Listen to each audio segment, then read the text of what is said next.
The heart generates the strongest electromagnetic field in the body.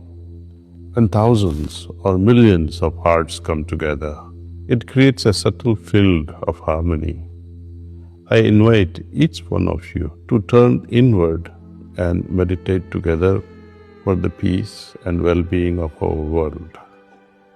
You need no special training for this, no particular posture, no religious affiliation. If you are a Hindu, you will meditate on Divya Prakash, the divine light. If you are a Muslim, meditate on Noor-e-Ilahi, the light of the Lord. If you are a Christian, meditate on divine light or the love of Lord Jesus Christ. If you know another path, meditate on the divine presence as you understand it. And if you do not believe in any God, simply meditate on the presence of love in your heart.